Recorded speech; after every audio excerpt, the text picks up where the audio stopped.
Hello everyone, Eric Grenier here of the writ.ca, and welcome to this live stream of the Prince Edward Island election results. As always, you can give me a little bit of a hint that you can hear me and you can see me and everything's working well on your end.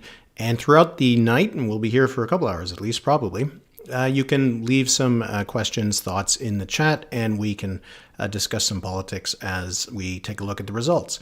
So a little bit of an idea of what you're going to be seeing over the next little while. So this is a live stream of what's happening in the results in the Prince Edward Island election. The polls have just closed, and you can see on the left of the screen is the PEI votes from CBC, the results page. I went to the CBC's because they have a pretty good results page that's interactive and has a map. I'll also be sometimes taking a look at the results page from Elections PEI, but as you can see, it's not exactly the prettiest thing to look at for a few hours. So we're going to stick primarily to the CBC results page for the rest of the night. So this is an election in PEI that is a bit early. The province was only scheduled to go to the polls on early October, and Premier Dennis King decided that he would dissolve the legislature and call an early election about 6 months early. His party has been leading in the polls since the last election, when his Progressive Conservatives were elected with a minority government. They were able to turn that into a majority government, thanks to a few by-elections that took place in the years after the last provincial election. And it seems, at least based on the few polls that we've seen in this campaign, that the gamble to call an early election is not going to hurt Dennis King and the PEI PCs. So there is still going to be some suspense tonight, I think.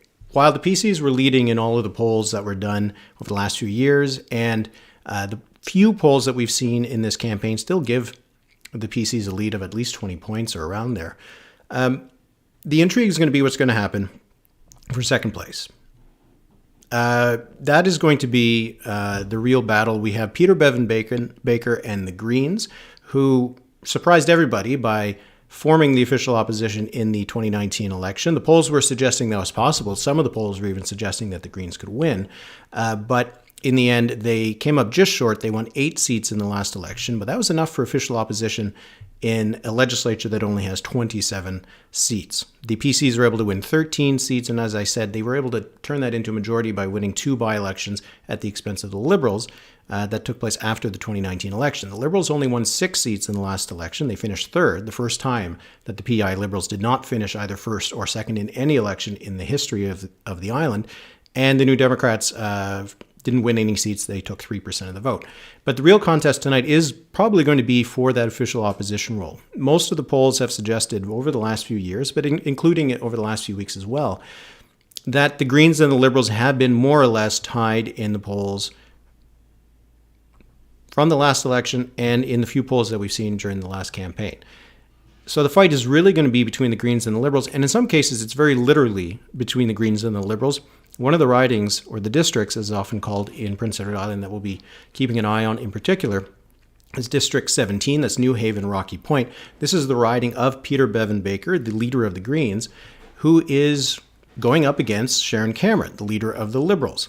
She decided to run against Peter Bevan-Baker in his riding, despite the fact that she's not actually from the riding. She lives in a neighboring riding.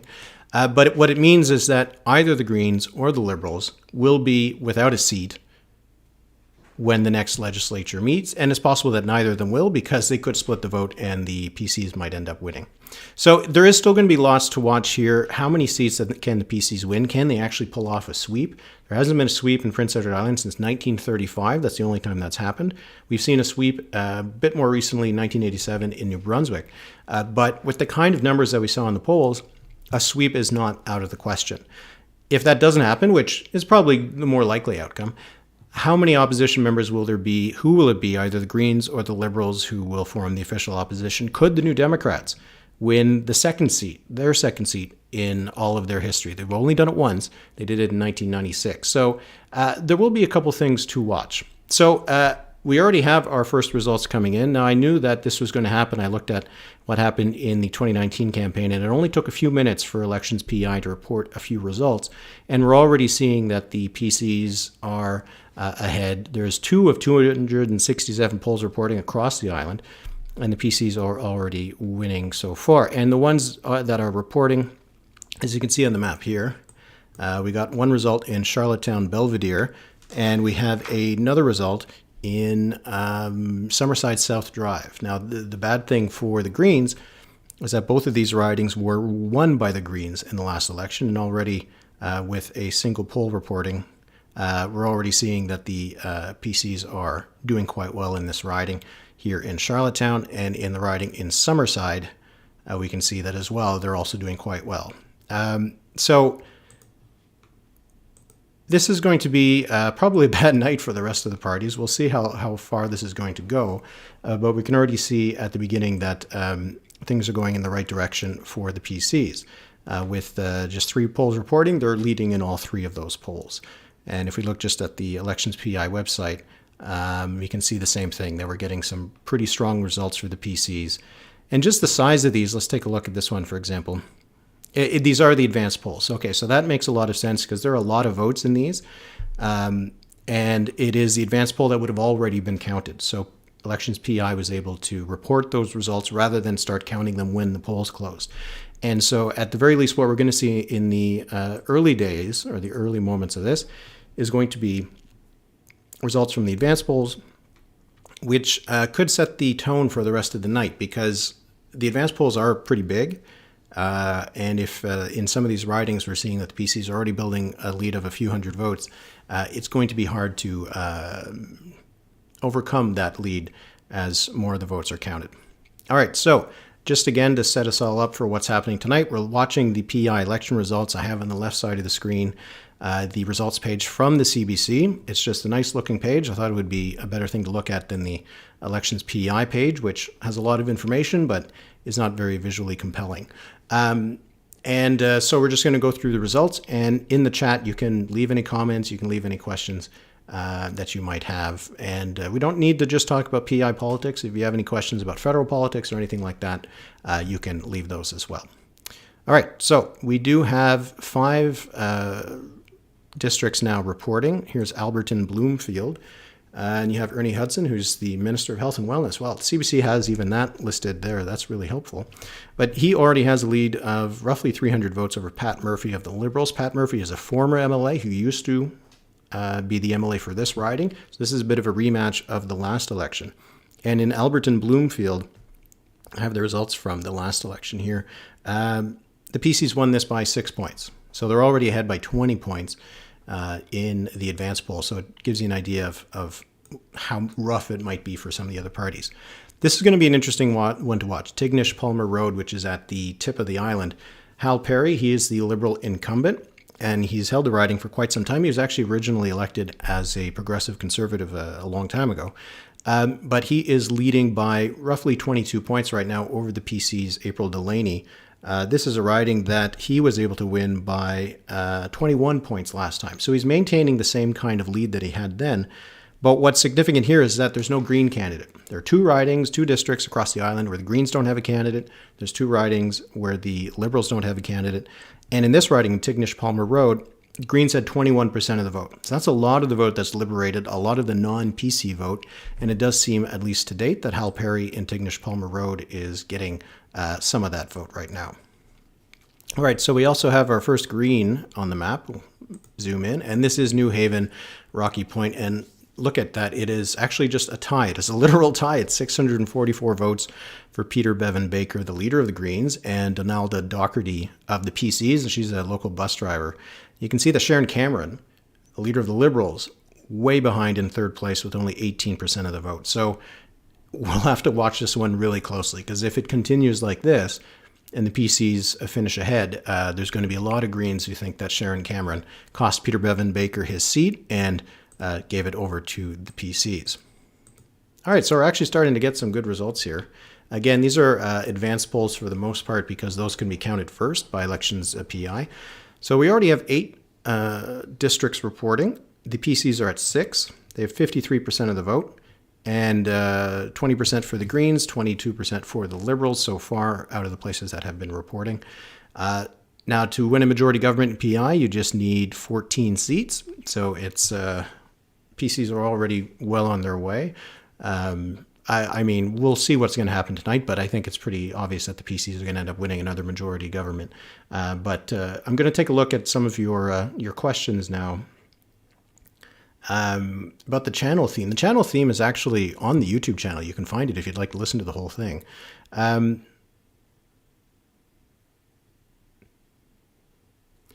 Yeah, well,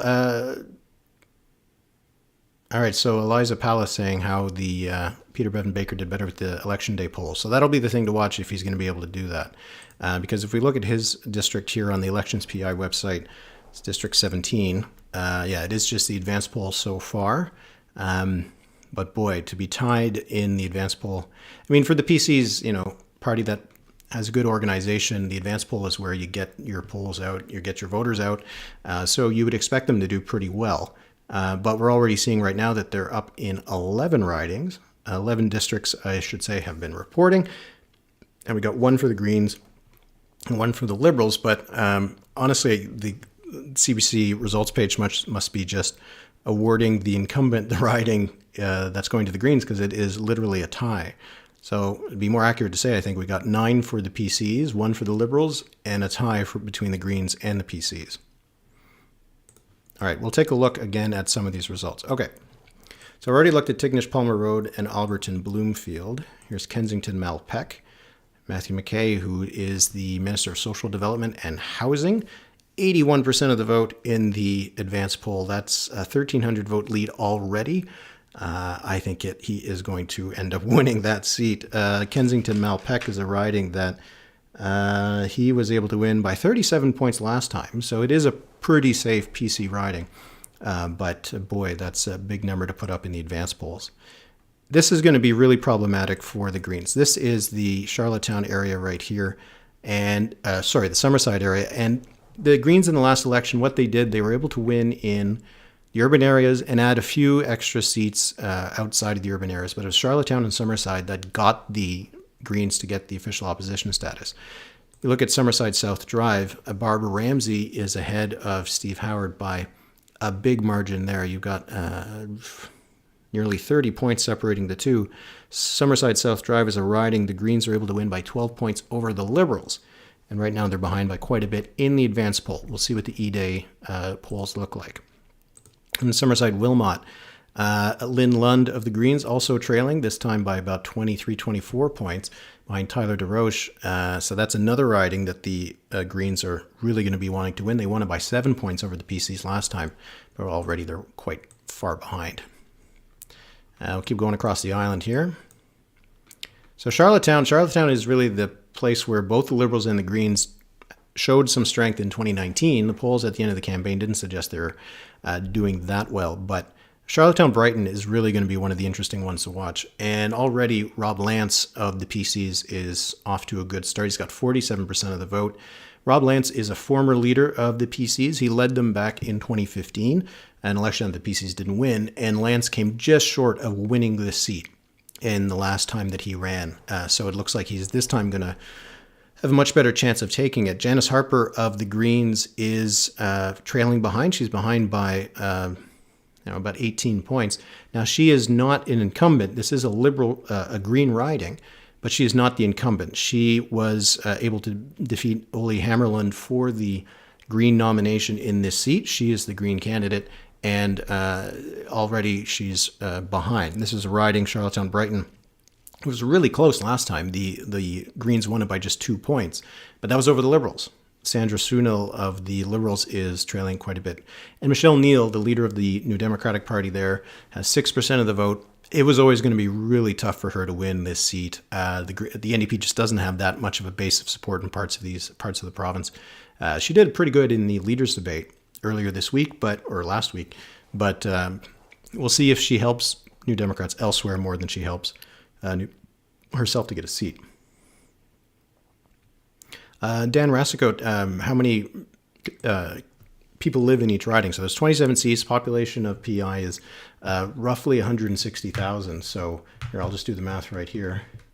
So we're looking at about 6,000 people live in each riding, but eligible voters, you're talking about a bit less than that, right? So it doesn't take much to swing these seats. It only takes a few hundred votes to win and swing a seat from one direction to another. So it doesn't take much. It doesn't take much in these ridings.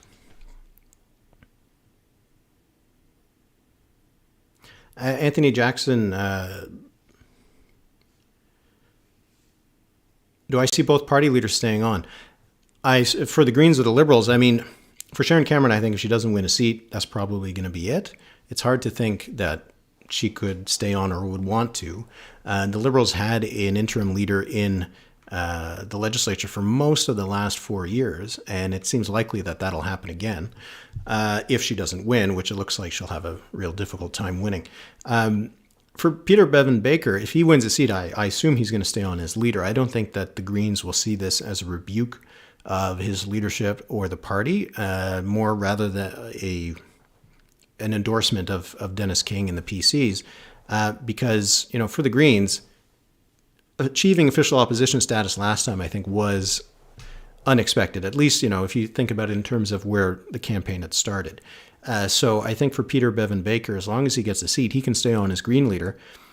And depending on how the night goes, if he wins a seat, he might be the only Green MLA in the legislature. And if that's the case, he's gonna stay on as leader, because what else? You can't have one MLA caucus and it's not your leader. So yeah, it's going to be a bit of a rough night. So the PCs are already at 12 seats, 12 of 14 that have started reporting. Again, they need 15 to win a majority government, so they're certainly off to the races here, which is what we were expecting. So it's not so much who's going to win this. I'll already call it right now. At 7:16 Atlantic time, the writ will project that the PCs will win a majority government. We're not seeing anything here that suggests that they won't match what we've seen in the polls. It's a safe assumption to make at this time. But there's a few questions. One, how many seats can they win? 25, 26, 27? Will that be possible? And what's going to happen to the second place? Who's going to form the official opposition? The Greens made a breakthrough. The first Green party anywhere in North America to finish second. And it's not really much of a thing in the United States, but here in Canada, the Greens have not finished in second place anywhere. They've actually not won more than 3 seats anywhere except in PEI. Is that receding, that breakthrough that the Greens had that placed them, which normally would place you in, the government in waiting position, are they still going to hold that position when the night's over? For the Liberals, what will be left of the Liberals in PEI? PEI used to be a province that went either blue or red, back and forth, and you could count each party would always get at least 40% of the vote. But what does it say about the Liberal brand, not only in PEI, but in Atlantic Canada, elsewhere in the country, that these provincial PEI or these provincial Liberal parties are struggling so much? And then also for the New Democrats. The New Democrats in PEI, they've only ever won a single seat once ever. 1996, Herb Dickinson was able to win for the NDP. He was defeated in 2000. That's the only time they've ever won a seat. He's running again tonight, and he's running in the same riding that he used to hold. So let's see if we got any results yet from there. We don't. O'Leary-Inverness is the one that we'll be watching there. So there's still lots of things to watch for here tonight. Not just who's going to win, because it's going to be the PCs. They're already leading in 14. They need 15 for a majority government, and we're still waiting on 11 to report. The chances of O'Leary-Inverness going orange, I mean, they're not bad. Last time the Liberals won this seat by, that's right, he is a doctor. The Liberals won this seat by 8 points over the NDP. And Dickinson was able to really increase the NDP support to over 30%. He didn't run in the previous election, and the NDP didn't do very well in the riding. So this is very much a Herb Dickinson vote. And we'll see if enough of it's going to come out. We saw a few polls suggesting that the New Democrats were doing pretty good in Prince County. So Prince County is the county that's on the western end of the riding, so western end of the island. So we're looking at these ridings here. And the NDP was doing a little bit better in Prince County than it was doing elsewhere. So you could conclude from that the NDP might do a little bit better, which means Herb Dickinson might do a little bit better in O'Leary and Inverness. And the Liberals were not doing well. They dropped quite a bit in Prince County. So are they going to drop behind the Dr. Dickinson in that riding? Even if the NDP takes, again, 32%, 33%, something like that, if the Liberal vote drops enough for Rob Henderson, that could be a defeat for the Liberals. So that'll be something to watch for. It is going to be really interesting because the NDP in the Maritimes, aside from Nova Scotia, in Atlantic Canada, let's say, really does struggle, right? They formed a government in Nova Scotia once. Since then, they've returned to third-party status. They only ever win a couple seats in St. John's in Newfoundland and Labrador. They also sometimes win some in Labrador, but they're always, again, a third party. And in New Brunswick, they are not a factor whatsoever. So for the NDP, if they can just win a seat here, gets them back into the conversation in PEI in the Maritimes. So that would be a big result for them. But if the NDP wins that seat, it means the Liberals don't win that seat. And if the Liberals don't win that seat, they could just end up with that one single seat that we're going to be watching, that Tignish-Palmer Road, where Hal Perry is going to be trying to hold on. And he's helped by the lack of a Green candidate.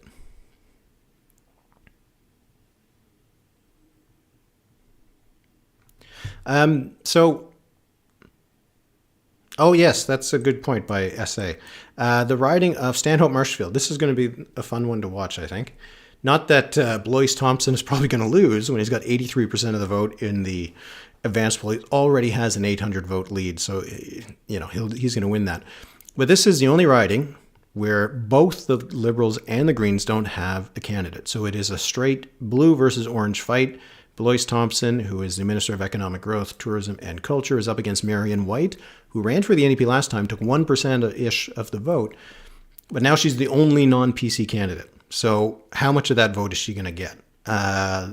This could end up being the second best riding for the NDP across the island, just because all of the non-PC vote is going to go to Marion White. And it's really baffling that the Liberals don't have a candidate here. So this is a riding, Stanhope Marshfield, that was the riding of Wade McLaughlin, the former Liberal Premier, in 2019. He lost this seat. He only lost it by a few points. If the Liberals put up a candidate here, they would have had a chance to win it. Now, in the context of how things going across the province, their chances might have been pretty low, but they couldn't get a candidate to run in Stanhope Marshfield, which is just baffling to me that a party could not get a candidate to run in the seat of their former leader.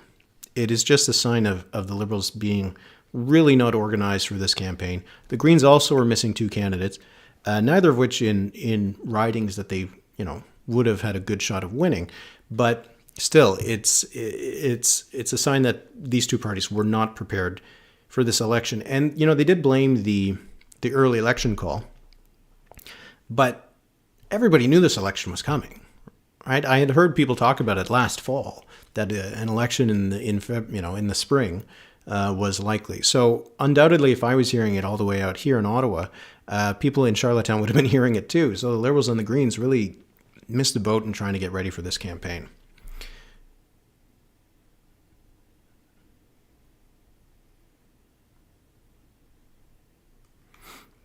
So we'll take a look at looking at what Eliza was saying about. That's right, in Mermaid Stratford. This is a Green riding that Michelle Beaton is the incumbent there. And you can see that she is not far behind in terms of the advance poll. She's got 639 votes to 641 for Jen Redmond. So that does give the Greens a chance if the election day vote is good for them. And then a Charlottetown Victoria Park, again, not a huge margin right there for the PCs. Carla Bernard is the Green incumbent. So, maybe there will be a few surprises for the Greens tonight. Shred 130, whether this impacts the federal brand. Federal brand is still pretty strong. They took over 50% of the vote in the last election. They hold all 4 seats. But I think it has longer term effects, right? If you're a Liberal in PEI, you're a volunteer, you're an organizer, you want to get involved in the party, you want to make politics a career, your opportunities are going to be a lot less with these kind of provincial defeats. I don't think the federal party is in danger of dropping to third party status on the island, but it's not a strong showing at this stage. That's a good question about the official party status in PEI. I'm actually not sure what's required. Okay, so we do have now reports from 19 of the 27 districts. The PCs are ahead in 15, the Liberals are ahead in 3, and the Greens are tied in New Haven, Rocky Point. Peter Bevan-Baker, the leader of the party, tied with Donalda Docherty of the PCs. But we do now have actually, though, 3 Liberals leading in the advance polls, at least. So we'll take a look at that. Having some issues right now.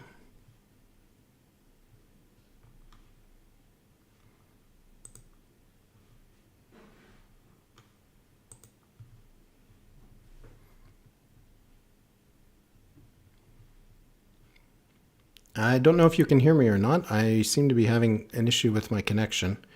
We're just going to take a break for a second. I'll be right back.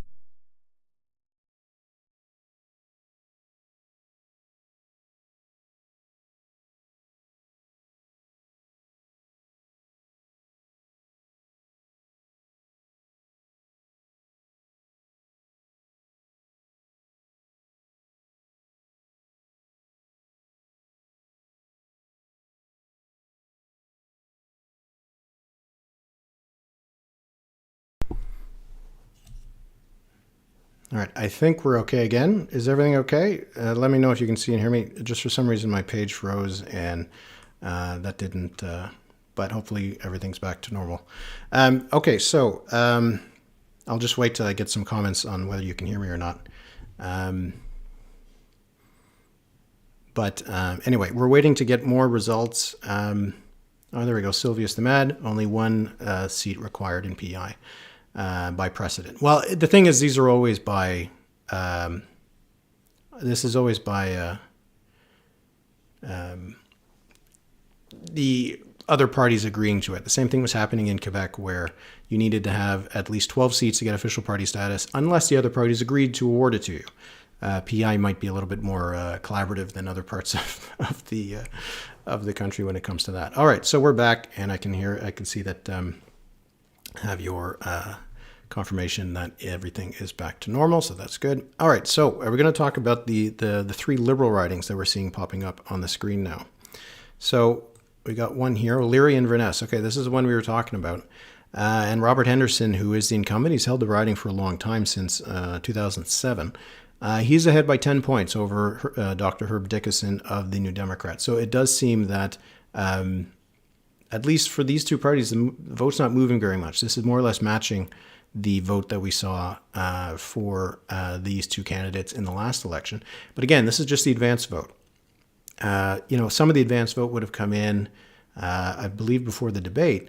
And Michelle Neill did pretty well during the debate. There was a bit more of positive discussion about her over the following week. So maybe that helped the NDP, and they'll do better in the election day vote. But this is a Liberal riding. So if they can hold on to it, that's a good sign for them. Tignish Palmer Road, again, we do have a second poll that's starting to come in. So now we're starting to get some of the non-advanced polls here. So that's going to start, counting pretty quickly. And you can see that Hal Perry is still ahead, and he's got a pretty big lead. So he's probably going to be okay to win that riding. And the other one we're looking at is Cornwall Meadow. No, it's Charlottetown West Royalty. So this is Gord McNeely, who is an incumbent there. He is ahead by 5 points over Christy McKay of the PCs, but it's only about 70 votes. So we're going to have to wait and see if Gord McNeely can hold on to that seat. So it's not going so badly for the Liberals so far. If they can win 3 seats, they had 4 at dissolution, so winning 3 would not be the end of the world for them. You can see in the popular vote so far, they're tied at 19.5% apiece. So we'll see where this ends up going once the E-Day vote starts to come in.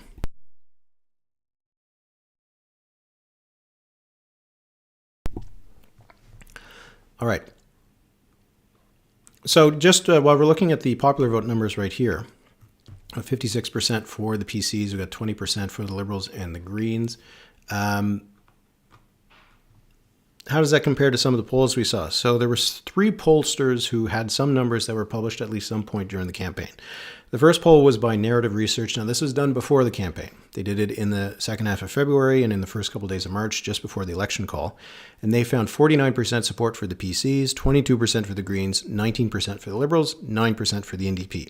Main Street came out with a poll a little bit later that week, but they also had a poll at the end of the campaign, which was conducted on Monday and Tuesday. It had 50% for the PCs, 22% apiece for the Greens and the Liberals, and 5% for the NDP. And then Forum Research, which always puts out a poll, despite the fact that they don't do any other polling, they don't release any other provincial polling, they always put out a poll just before the deadline, before Election Day, which is always kind of annoying for someone like me who waits up for these kinds of things. They had 47% for the PCs, 28% for the Greens, 20% for the Liberals, and 4% for the NDP. So, at least if we're looking at how these popular vote numbers are comparing to those polls, PCs were successful in getting their vote out for the advanced polls. And the Liberals and the Greens a little bit less so, but also kind of confirming those numbers, that the PCs were way ahead and the Liberals and the Greens were tied for that second spot. So we are waiting to see, we're waiting on a few more districts to come reporting. So we're waiting on Souris Elmira, which is a pretty safe Conservative seat, or at least they won it by 16 points last time, but Colin Levy is not running again. We have Montague Kilmuir, who, again, this is a cabinet minister who's in that seat, and he won it by 20 points last time. We're waiting for Stratford Keppoch, which is,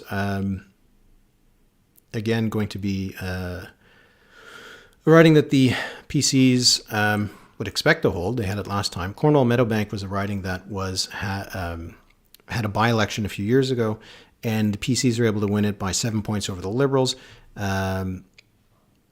And the finance minister is there. So we're waiting on these ridings here. And then we've got Tyne Valley, Sherbrooke, which is actually one of the Green seats. They won this by only 2 points last time. So this will be a key one for them if they can hold on to it. And then Evangeline Miscouche, which is a francophone riding in PEI. Sonny Gallant, who is the outgoing MLA. He was the interim Liberal leader in the last legislature. He is not running again for re-election. So we're going to see if the Liberals are going to be able to hold on to that. Because PCs are certainly making a challenge there. So those are the ridings, the districts that we're waiting to hear from. So we'll wait and see when those are going to start coming in. Just going to look, this is helpful at what the CBC has here, that so far, based on what we've seen from the ridings that have reported, PCs are ahead in 7 seats that they didn't win last time. So right there, they're already, again, in a majority territory. They're in the territory of winning 22 seats or so, because they had 15 at dissolution. The Greens are down 6 seats, so they're losing quite a bit. The Liberals are down 1 seat. So far, what we're seeing is the Greens giving up seats to the PCs. So we'll go back up here to the top of the page. So we're waiting on just a few more ridings. And the PC lead is pretty strong right now if we're looking at that. So we now have 28 polls reported, so we're just a little over 10%. And again, these are pretty big polls, because you can see already we have roughly 30,000 people who have voted, and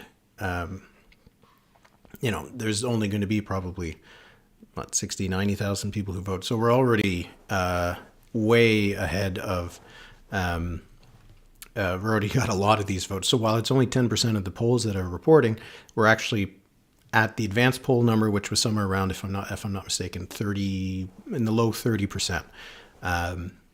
So we already got probably almost half of the ballots, just probably a little bit less than half of the ballots already in the system being reported. So the advanced poll is going to have been pretty strong for the PCs, because if the election day numbers are not as strong, are as strong for the PCs as these advanced polls, 56% would be a huge result for the PCs.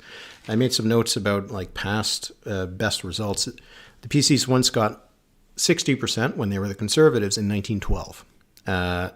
They got 54% of the vote in 2003, 58% in 2000. So are they going to match the Pat Binns numbers from the early 2000s? I think that's going to be the question tonight. And for the Liberals, 29.5% of the vote that they got last time. That was the worst ever in all of their history. They're right now at 19.4%, so they're very likely to have a worst result ever, though if they can hold on to some of these seats, it won't be the worst result in terms of the seat count. They only won a single seat in the 2000 election, so that would be the low bar for both the number of seats and for the popular vote, it would be the last election, but it looks like they're going to at least match that, or beat that, I should say. All right, let's take a look at some of these ridings. We'll go back to New Haven, Rocky Point. We still don't have any of the election day polls reporting. This will be the one to watch. This is the one that everyone's watching, District 17. Peter Bevan-Baker, who's held the seat since 2015 as the Green leader, and he was a candidate in the riding for the Greens in previous elections. So he's been there for a long time. So we'll see what happens once we get some E-Day votes. Well, the causes of the Liberals falling out of favor in PEI, well, they were in government for quite a while. Under Robert Giz and then Wade McLaughlin, they were the government for about 12 years. So, a lot of the issues that were building up for a long government came to eventually hurt the Liberals in the 2019 campaign. And the Greens were rising as a different alternative, coming as more of a nonpartisan kind of a collaborative approach that I think attracted a lot of support because the PCs didn't actually do much better in the 2019 campaign than they did in 2015. It's just that the Liberals, the vote dropped so much. And so I think that, the rise of the Greens as a different option and the attrition of being in power for so long for the Liberals has really hurt them. And, Dennis King has been a popular premier for the last few years, and he's dealt with COVID, he's dealt with hurricanes, and he's generally kind of seen as a crisis premier, and that he's done a good job.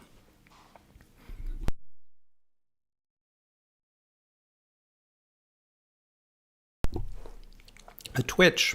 I'm not sure what I do on Twitch. You can watch me play some video games, I guess. But all right, so we're now still at 22 districts reporting, so we're missing 5.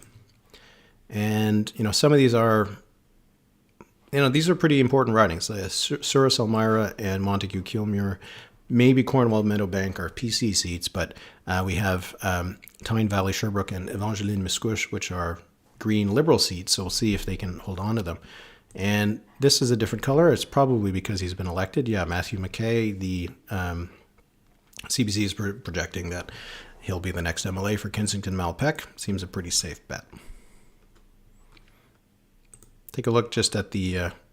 here's another thing. There's the Island Party. The Island Party is a bit of a populist party, I guess. A lot of their platform policies or promises to the electorate had to do with democratic reform, recalls, referendums, fewer MLAs, kind of a smaller government kind of thing. They were running 11 candidates, getting 0.5% of the vote so far.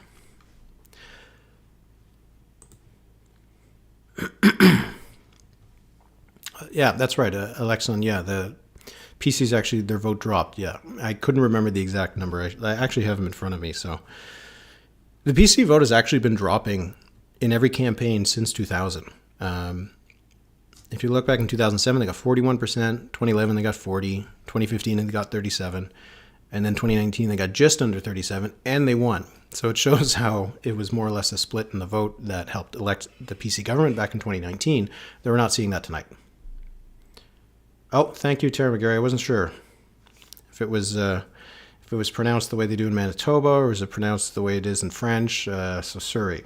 That's right, Surrey, Elmira. Thank you very much. Appreciate that. So the CBC has also already projected a PC majority government. I think I did it like 20 minutes ago, so I think I win. But yeah, that's an easy call to make. We were all expecting that. Okay, so we'll see what else we got going on right now. We're still waiting on some of these districts that have yet to report. Surrey, Elmira. Apologies for that.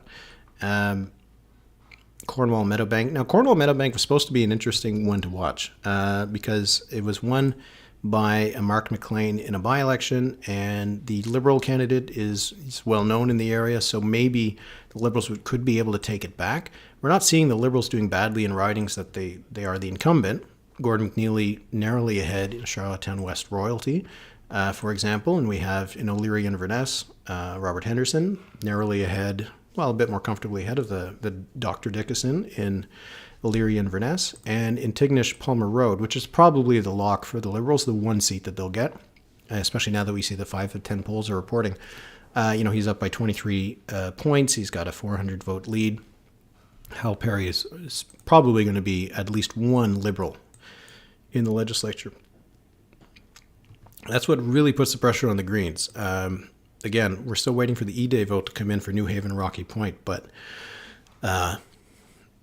we're not seeing good opportunities for the Greens. Now, there was a couple of those ridings. Which one? Mermaid Stratford, where the Greens were just narrowly behind, 2 votes behind Michelle Beaton, behind Jen Redmond of the PCs. So that's still one that they could hold on to potentially, but we'll have to wait and see. So at least the CBC is starting to project a few more PC candidates. Stephen Myers, Minister of the Environment. That's a pretty big lead, 50 points in Georgetown Pownell, so he's going to be sticking on as an MLA. Charlottetown Hillsborough Park, Natalie Jameson, who is the Minister of Education. She is also in a good spot, which is 65% of the vote right now. It's clear this is a good night for the PCs, and I think that was always going to be in the cards. And we'll see what happens with this popular vote, because if they do end up getting as much as this, now the E-Day vote might not be as beneficial to them, but 56.5% would be a huge result for them. I think it would probably rank as top 3 in terms of the popular vote. And right now the opposition is only 4. We're still waiting on 4 other polls to report, or 4 other districts. So still Surrey, Elmira, Cornwall, Meadowbank, and Tyne Valley and Evangeline. And those could be on the bubble, right? Those are 3 of those 4 went to one of the opposition parties in the last general. Cornwall, Meadowbank went to the PCs in a by-election, but there could be a chance for some more opposition MLAs. I'm just going to keep clicking on New Haven, Rocky Point, I think.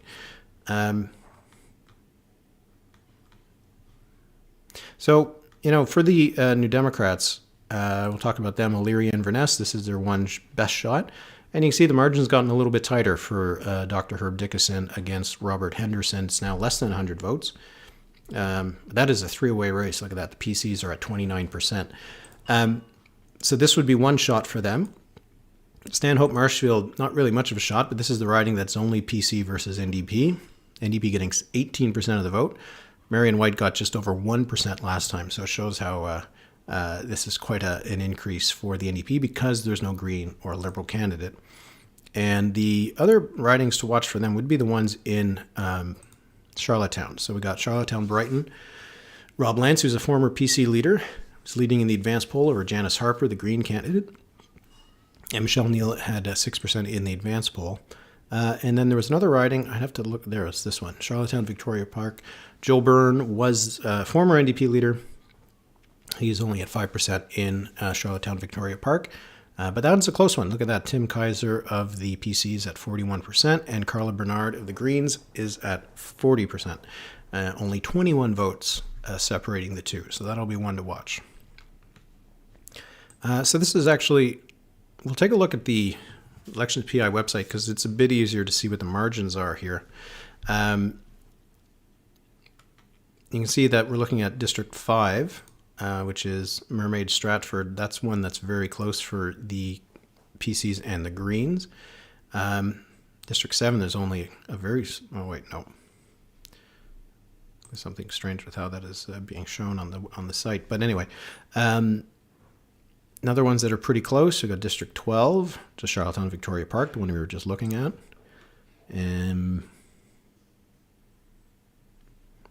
That's kind of it. We're not looking at a lot of very close races, so that should be worrisome for the Greens, I think, because they might get penalized by the first past the post system.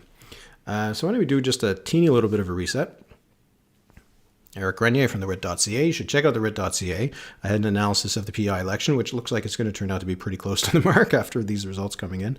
And of course, have the podcast. We had Stu Neatby of the Charlottetown Guardian on Friday. He was great to talk about, setting us up for this election. And I've got on the left side of the screen the PEI votes from CBC. Their interactive results page is it's good looking. It's got a map. It's a lot better than the elections PEI one, which has more information, but is not exactly very pretty. And so the PCs, they are looking for a re-elected majority government. They're going to get it.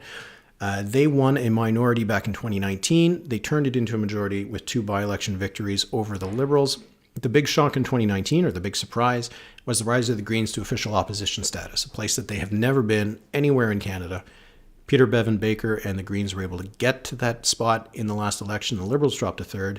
And so the question tonight, which we might have to wait until many more votes are counted before we know who's going to form the official opposition, and whether the Liberals or the Greens what kind of future they're going to have, especially for their leaders. Because as I've been mentioning so far tonight, New Haven Rocky Point is really going to decide the fate of 2 leaders. Peter Bevan-Baker of the Greens, he's held the seat since 2015, and Sharon Cameron of the Liberals, who decided to go right after Peter Bevan-Baker in his own riding, in a riding that she does not live in.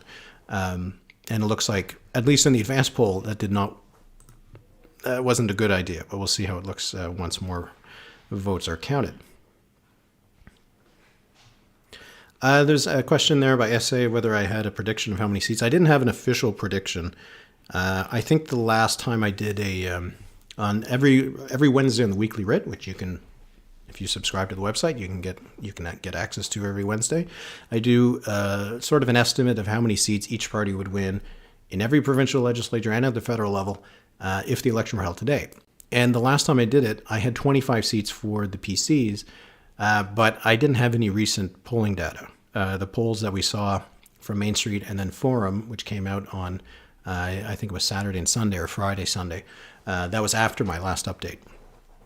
And I might have given a few more seats to the opposition parties with some of the numbers we saw. But generally, this kind of result of mid-20s, low 20s was what I think we were all expecting. It was just a question of who would end up winning enough of these extra seats, the opposition parties, to finish second, and whether there could be the chance of a sweep.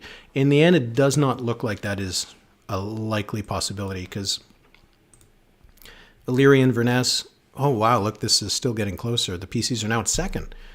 Well, the PCs could actually win this riding, O'Leary and Verness. This is an interesting result to see here, that the NDP's Herb Dickinson, who used to hold this riding back in 1996, is now in 3rd place by 5 votes. And Robert Henderson, the incumbent Liberal, is ahead by just about 70 votes. But that is going to be one to watch. So the PCs could potentially take that one. But Tignish-Palmer Road does look like it's going to stick with Hal Perry of the Liberals.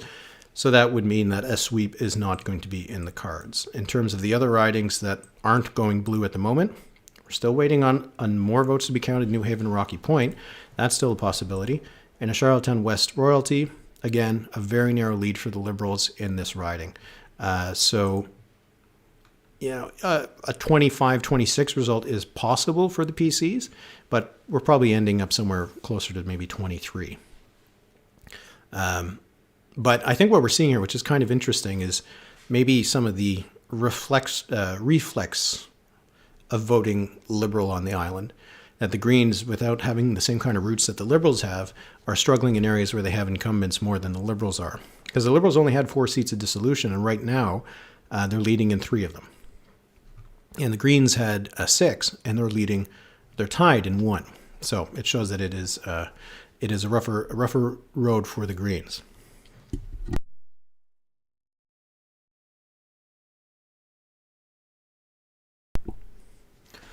Mad Beast Yeti. Smaller sized elections like this are early election more important. It's all proportional, I guess, right? So it doesn't really, it wouldn't be more important, I'd say, in a place like PEI than in other areas. But you get a lot of the vote out, right? They had over 30% of the vote that went out in the advance poll. And in the last campaign, it was a little bit less than half voted in the advance poll. So getting your vote out in the advance poll is always a good idea. And if it's a place like PEI, where people seem to like voting in the advance poll, it's good to get those votes in the box, a week ahead of election day, because then you have an extra week where what happens isn't going to cost you any votes. If you're the opposition parties and you're trailing, you certainly want to get your votes out and get them cast, but you might need that extra week. So we'll see. But it does look like the advance vote, and in some of these districts, the advance vote was huge for the PCs. It might alone have elected a number of these MLAs. We'll see once all the count is over whether that's the case or not. But so we are still waiting on results in Surrey Elmira. Robin Crucher is hoping to hold that seat for the PCs, and in Cornwall Meadowbank, where Mark McLean, the finance minister, is hoping to be re-elected, but we're not yet getting results from there. So we do now have a second seat for the Greens. That's Charlottetown Victoria Park. So Carla Bernard, who's the incumbent there, is ahead by 2 votes. 2 votes. She pulled ahead in the election day vote because the advance vote was slightly in favor of Tim Kaiser. So this is going to be one to watch if the Greens can hold on to Charlottetown Victoria Park. So now we do have a good race going on for the official opposition status. Still only got the advance poll in New Haven, Rocky Point. They're making us wait. And O'Leary and Inverness, this race is really turning into a good one. But Robert Henderson is narrowly holding on. This could be a big win for either the PCs or the NDP if they can manage it. And then Evangeline Miscouche, this is one where, yikes, that's not a good result for the Liberals. This was Sonny Gallant's riding. He held this riding since 2007. Evangeline Miscouche is the riding that is, it's got a smaller population than any other riding on the island because it's meant to represent the Acadian community on PEI. And Pat McClellan of the Liberals, who is stepping in to replace Sonny Gallant, who was the interim leader of the Liberals for most of the last 4 years, really not delivering, at least in this advance vote. Gilles Arsenault looks like he's going to take the seat for the PCs. We'll wait and see, of course, but he's got a pretty big lead already. It's going to be hard to overcome that. So that reduces the field for the opposition parties by 1. A couple of the other ridings wanted to keep an eye on Summerside-Wilmot.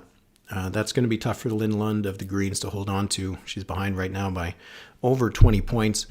And in the neighboring riding of Summerside South Drive, again, PCs are ahead of Steve Howard of the Greens. And it looks like that breakthrough that the Greens had in Summerside in Prince County is going to be tough to replicate this time. So it's all going to come down, it seems, to New Haven, Rocky Point. Still waiting. And Charlottetown for the Greens to have that chance of holding on to official opposition status. Mermaid Stratford was that other riding. 8 votes. 8 votes that Michelle Beaton is trailing Jen Redmond by. So this is going to be one to watch for the Greens to see if they can hold on to official opposition status. Because right now we have a chance for them in New Haven, Rocky Point. And there we go. Wow, this is going to be a long night. It was tied. Now it's a 4-vote lead for Peter Bevan-Baker over Donalda Docherty. So that's going to be tough. Tyne Valley, Sherbrooke, we're waiting for some results here. 7-vote lead right now for Trish Altes of the Greens. So the Greens do have a shot here. We got 20 seats right now for the PCs. We're waiting just on one, Surrey Elmira, which is probably going to go for the PCs, almost certainly.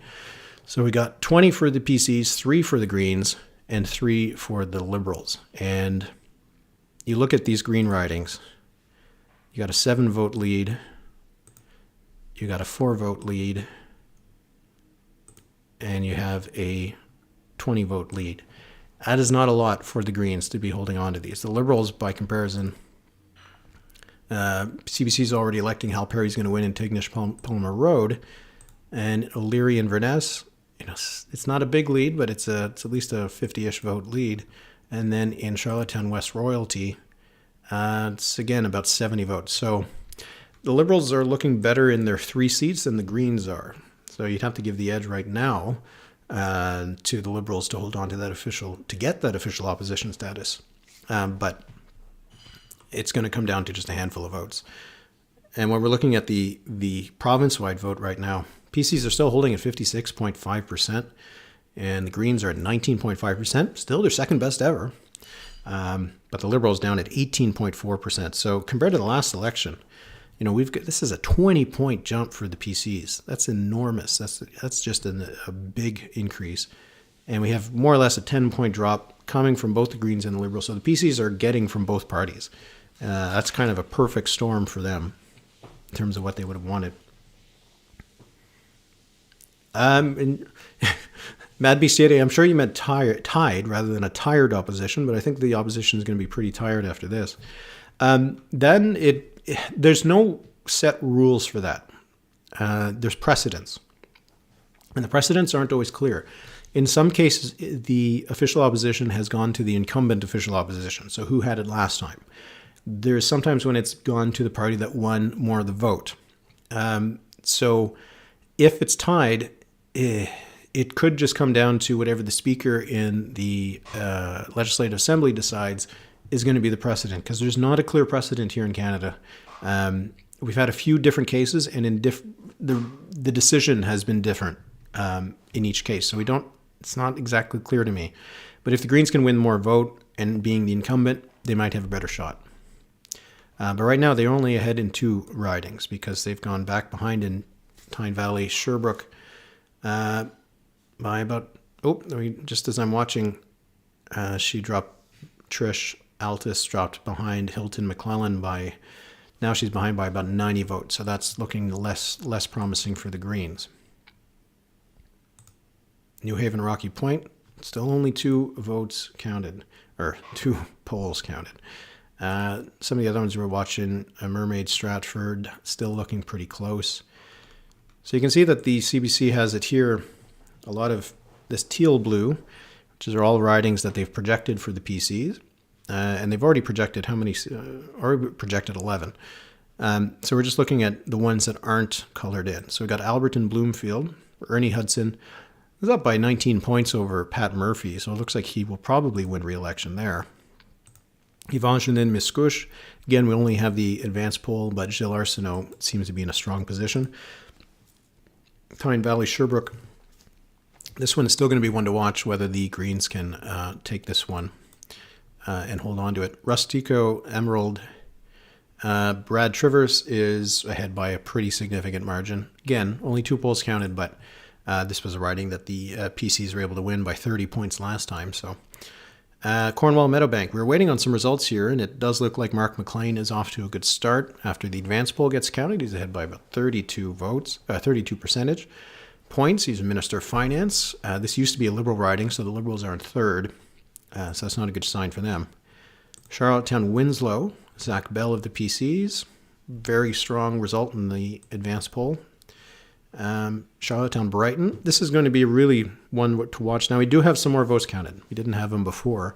But Rob Lance, who is a former leader of the PCs, he led them in the 2015 election, has 43% of the vote. And Janice Harper, who replaced Ole Hammerlund as the Green candidate, he was the incumbent MLA. He lost his nomination, which doesn't happen very often. She is in second with 32%. And Sandra Sunil of the Liberals is only at 18%. And Michelle Neill, the leader of the New Democrats, is only at 7%. And then we go across the river. We got to Stratford, Keppoch. Jill Burridge seems to be in a good spot after the advance polls have been counted. Oh, I think my page is freaking out again. So I'll just continue talking if I can't even look at anything. You again will let me know if there's issues with the page. But this is clearly going to be a good night for the PCs. They're not going to sweep. That's not going to happen. But 22 seats for the PCs is going to be a good result. As I mentioned, if you're in the chat, if you see something happening in terms of you'll lose me, please let me know. But so the PCs are doing very well here, and they're going to be very happy with this result. I think for the Greens, if they still manage to get 2 MLAs elected, that won't be a big defeat for them. It's going to be really disappointing. If they lose official opposition status, though, I think that's really going to be a problem, because achieving official opposition status was such a coup for them in 2019 that falling back to third-party status will be, I think, a real unfortunate spot for them. And there will be some questions asked about why they weren't able to establish themselves as the government in waiting. Right? There's going to be another election in 4 years, and my page has decided to get back in action. All right. Although the map is not working. We'll refresh. There we go. All right. I guess this is what happens when you're relying on someone else's technology.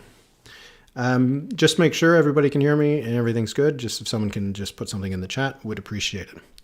And then for the Liberals, the Liberals have been struggling a lot at the provincial level. You think about what's happening to them in Ontario, third-party status, in Quebec.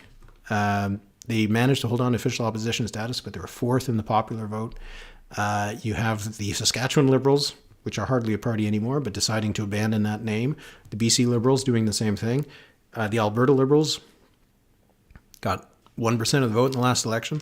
There's a problem with the Liberal brand at the provincial level. The federal party is still doing pretty well, and it's a testament to the strength of that brand that the federal party can still do as well it is. But with all of these provincial defeats, provincial setbacks, the provincial and federal parties have a lot of ties, right?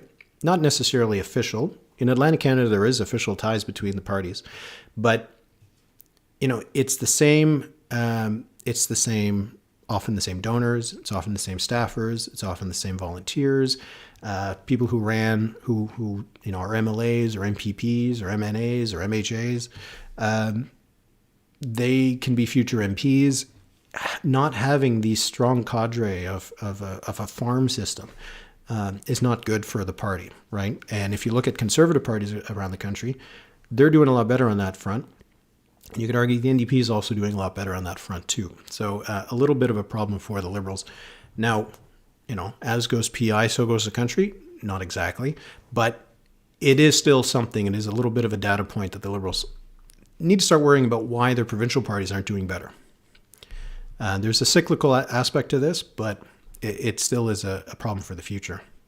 All right, so we are now at all 27 districts are reporting some results. 23 seats right now for the PCs where they're leading or elected. And the Greens are now down to 1. And look at that. Thank you, Ian John Newcomb. One of those seats is not Peter Bevan-Baker's.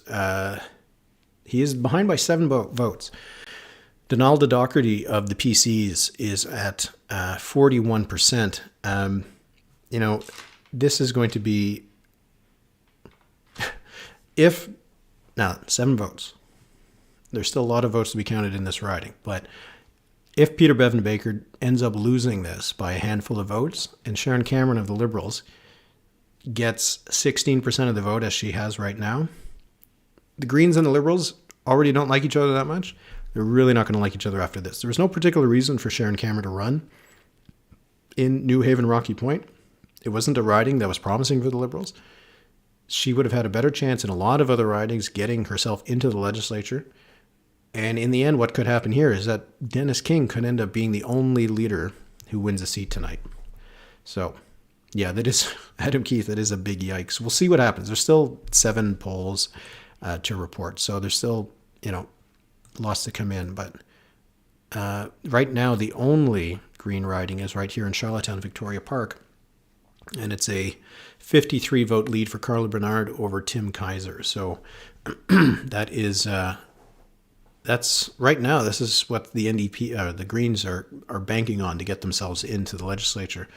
And there's only one more poll waiting to report here. So we're starting to get to the end of the night for some of these ridings. So we'll see what happens in that last poll.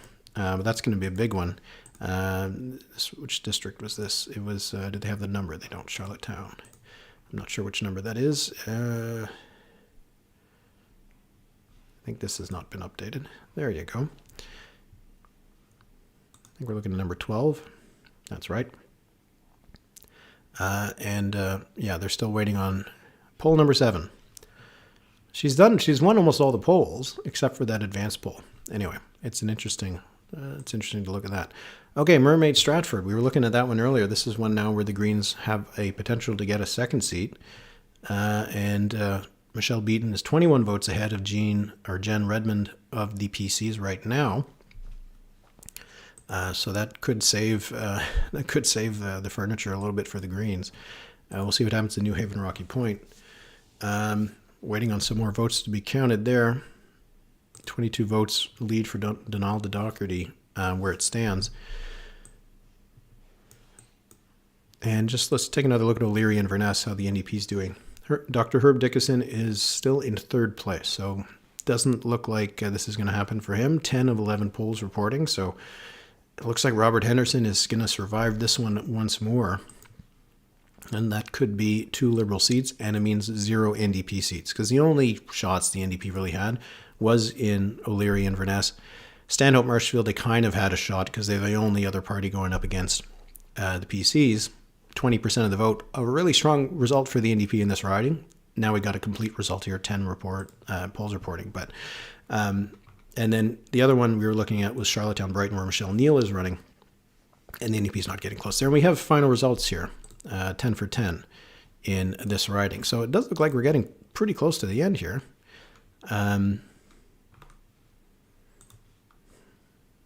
Not sure why the CBC would not be electing some of these MLAs if the voting is stopped, but so New Haven Rocky Point is really what we're looking at here. We're gonna have to keep keeping an eye on it. There's only 4 of 10 polls reporting, so this one's keeping us in suspense. It's a 1-point lead for Donald Doherty. It's a 22 vote lead for the PCs. And you just look at some of the other votes. 32 votes for the NDP's Douglas Don, 333 votes for Sharon Cameron of the Liberals. If Peter Bevan-Baker comes up short here, those are a lot of votes that he's going to have wished that went his way instead. And probably could have. So we got 2 Greens right now. It's still Charlottetown Victoria Park. So we're just waiting on one more poll before that one is going to be finished. And Mermaid Stratford, where we still got half the polls to come in. So this one's still going to be one to watch for the rest of the night. Let's take a look at the other ones that aren't yet called. Stratford Keppoch is seemingly having some issue with the reporting. If they're that far behind, let's take a look to see if Stratford Keppoch is which number. This is why it doesn't make sense to have ridings by number. Number 6. All right.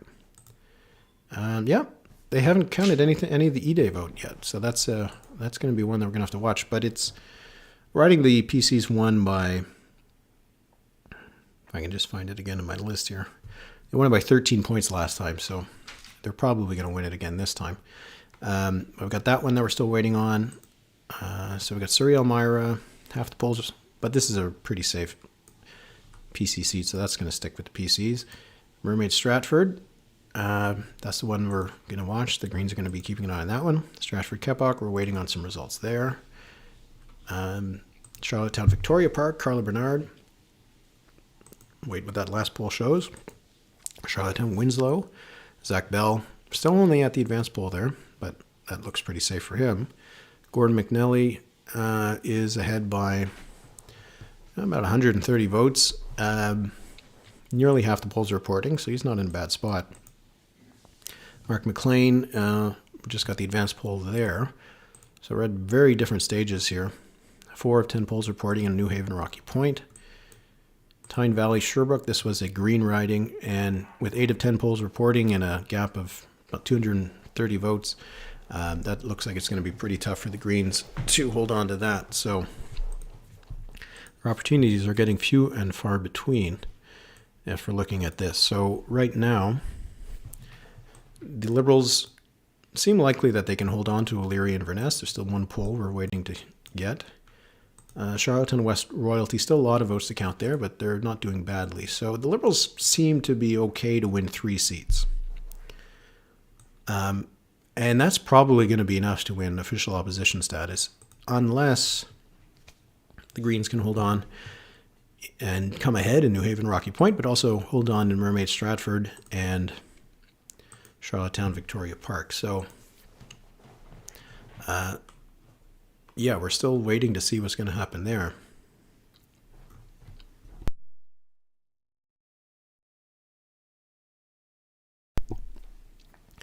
Ian John Newcomb, if I think Sharon Cameron ran in New Haven, Rocky Point to deprive the Greens of that riding. It's not, it's like 3D chess, I suppose. Try to defeat Peter Bevan-Baker and go down with him to try to help other Liberals get elected.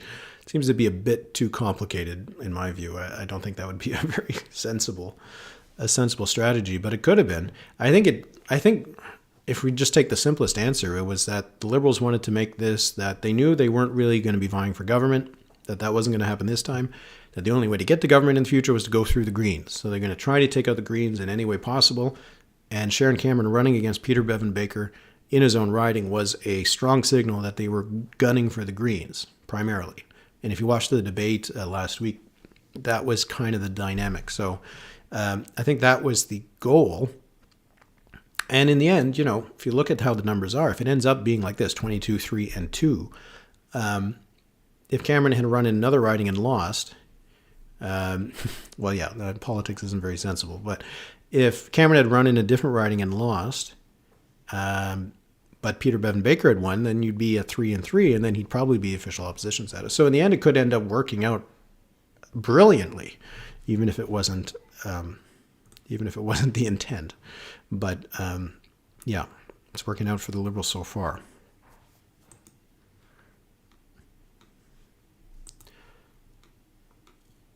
All right, so we still got some close races here.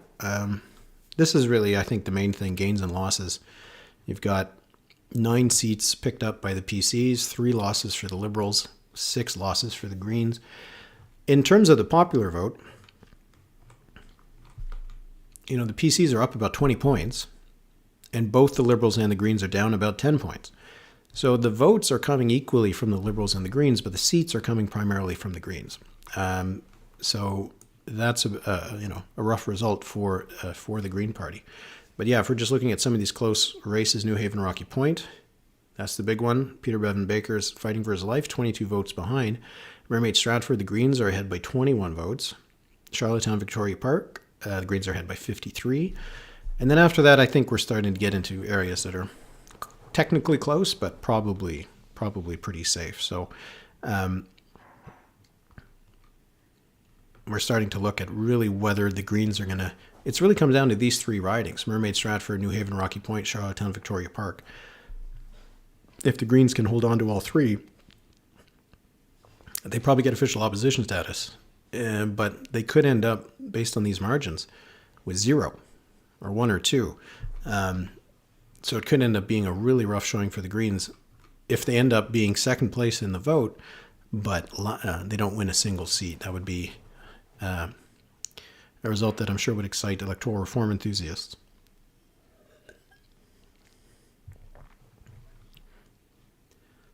Let's take a look at New Haven, Rocky Point. So we're still only at 4 out of 10. So nothing more is coming out of there. Mermaid, Stratford, we're also still at 4 out of 8. Charlottetown, Victoria Park, we're waiting on that last poll. Charlottetown, West Royalty, still got half the polls to come in. Tyne Valley, Sherbrooke, that one's starting to look pretty tough for the Greens. And O'Leary and Inverness, we still got 1 poll to come. That'll probably decide it, but it looks like the Liberals are probably going to be okay there. So, the Liberal strength in Prince County still holding for the Liberals and able to still hold on to 1 seat in Charlottetown. And that's going to be the ticket for them. The fact that they were able to win those 2 seats in Prince County and 1 in Charlottetown, if that's where it ends up, then we've got the recipe for the Liberals to have official opposition status. But wait. Peter Bevan-Baker, with another poll reporting, has jumped ahead by 19 votes. So he was behind by quite a bit. So that's a big swing. So now he's ahead by 19 votes ahead of Donalda Docherty. So we still got a race. We still got a race here for Peter Bevan-Baker. Because I do think if we end up with 21-3-3, the fact that the Greens had more of the vote, and the fact that Peter Bevan-Baker is the incumbent official opposition leader, and the fact that he would be the only leader of a party out of the opposition parties, that would probably, I would say, probably get him official opposition status. As I said, it's not a hard and fast rule, but that would be key, I think, if he can hold on here. So New Haven Rocky Point is really where the ball game is going to be. Is going to be decided.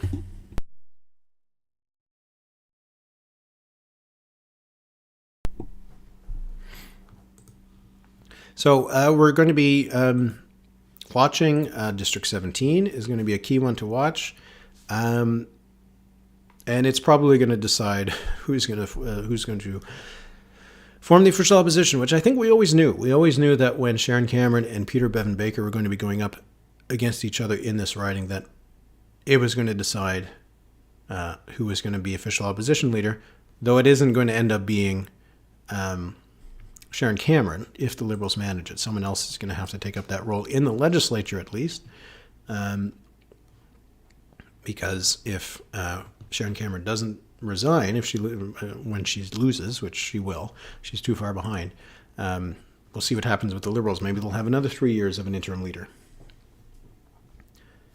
Yeah, Donalda Doherty did have some controversy about some tweets that she had had. She had retweeted some things. I can't recall exactly what it was, but I think it had something to do with, COVID policies and stuff like that, which riled up some controversy on the island, but doesn't seem to have hurt her. So Donalda Doherty is a bus driver, but she's been around in the community for a long time, school bus driver, and getting a lot of the vote. She's getting more of the vote, right? Because PCs didn't have this much support in the last election. So she was able to get actually more people to vote for the PCs. Now, a lot of that could have been Dennis King, but we'll see if it's going to end up being just enough. Down to 2 seats again. Which one is the one that they fell back behind it? Mermaid Stratford. Michelle beaten behind by 4 votes with 2 more polls reporting.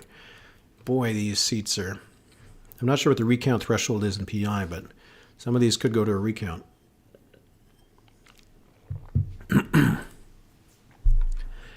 We'll go look again at this close races. Look at that. 4 votes in Mermaid Stratford, 18 votes in New Haven Rocky Point, 53 votes in Charlottetown Victoria Park, and after that we're getting to bigger margins. But did we get another? Yeah, we got another poll come in. So it is 18 votes for Peter Bevan-Baker. So he's maintaining that very small margin of just over half a percentage point.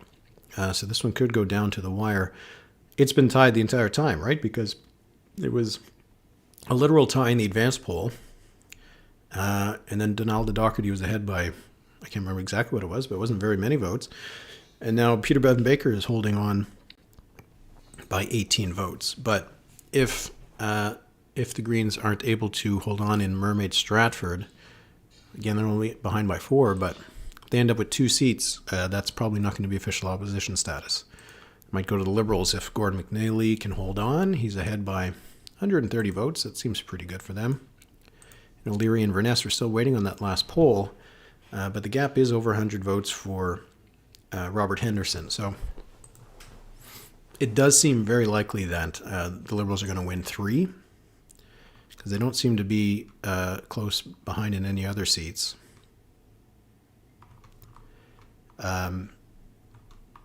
And it's just a question of whether the Greens are going to be able to match them with 3. It doesn't seem likely that they can get to 4. They're too far behind in Tyne Valley, Sherbrooke. That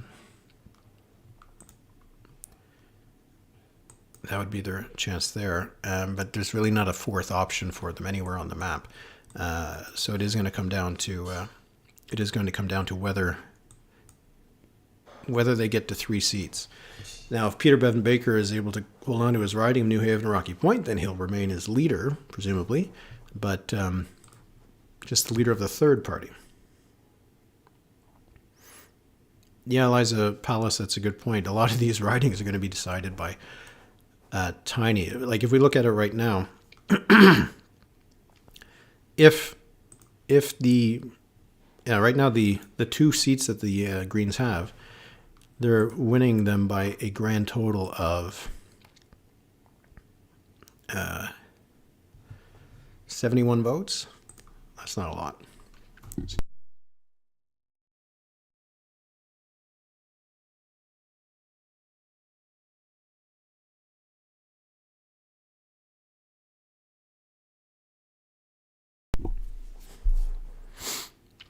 So it is coming down to, if they're going to be coin flips. Yeah, that's right. In 2015, I think it was, there was a riding. I can't remember which one it was. I think it was, it was one of the, might have been Mermaid Stratford, or I think it was one of the Stratfords. Anyway, that was literally decided by coin flip.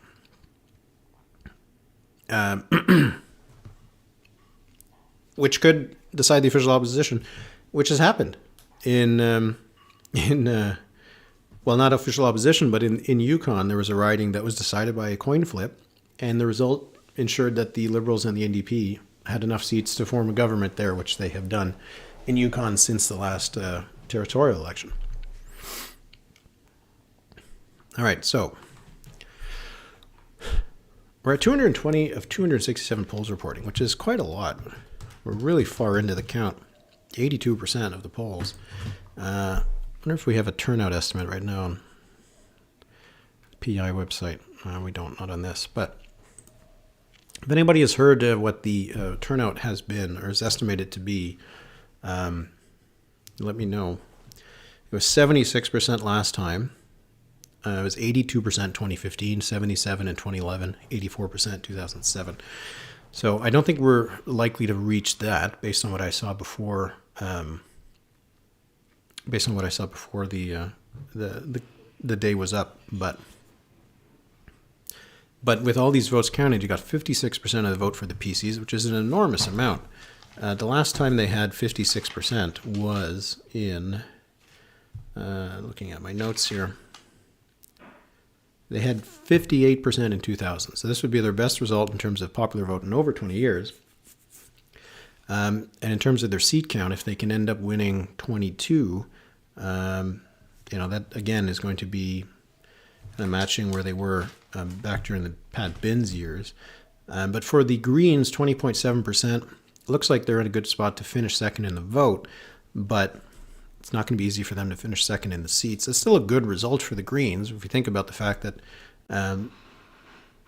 their second best result ever in 2015 was only 11% of the vote, but they wanted to hold on to that official opposition status. Doesn't seem like that's going to happen, or at least they've got a lot of work to do. All right, Charlottetown, Victoria Park. All right, so we got full results there, and the Greens are holding on to Charlottetown, Victoria Park. So they got at least one. Carla Bernard is re-elected. She's got 42% of the vote in that riding of Charlottetown, Victoria Park. She had won it by 13 points over the Liberals last time.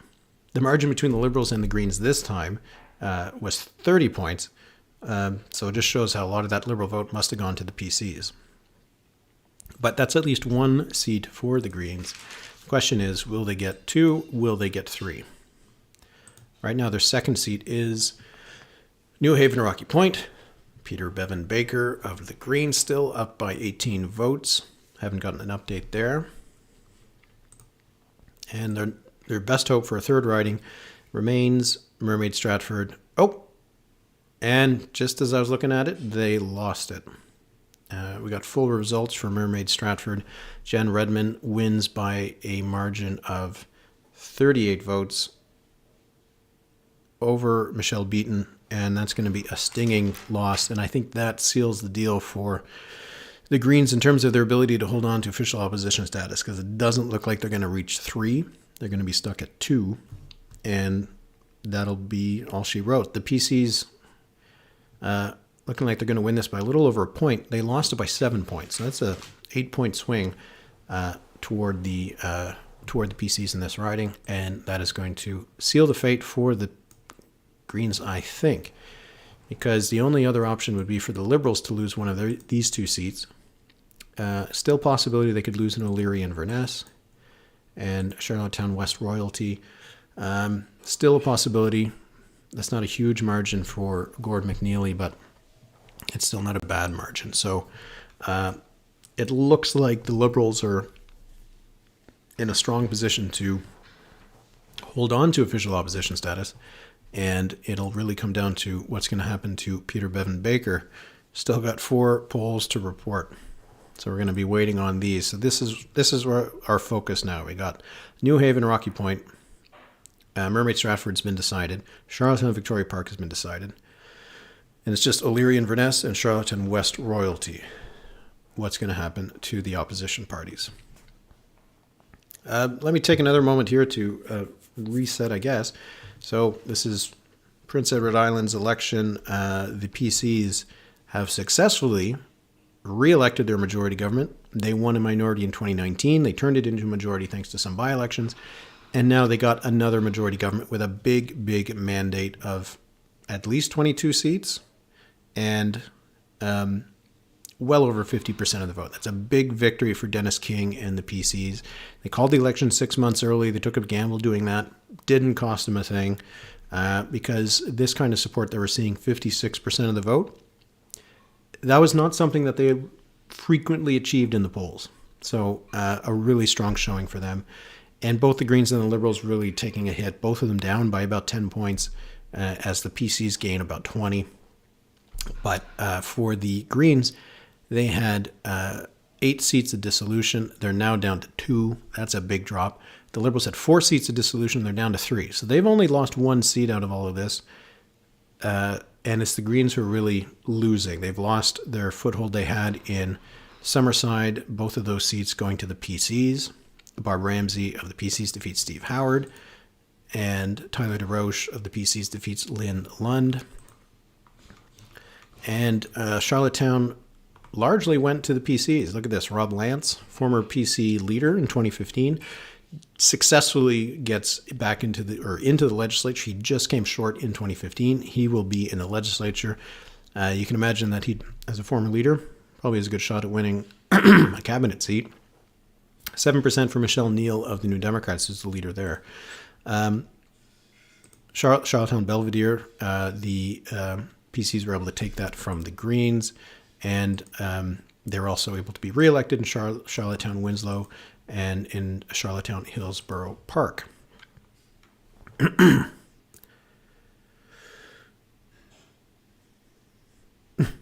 MMSB saying, just got here. Am I covering the riding? Yes. We've been watching New Haven Rocky Point all night.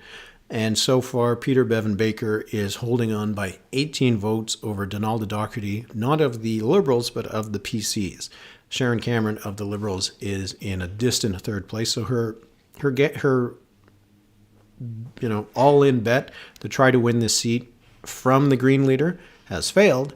But in the end, her party is going to get back into official opposition status despite losing over 10 points in support and despite losing 1 seat based on what they had last time and half the seats that they won in the last election. They had 6 seats in the last election. So it's an official opposition status victory for the Liberals if they can manage it by default.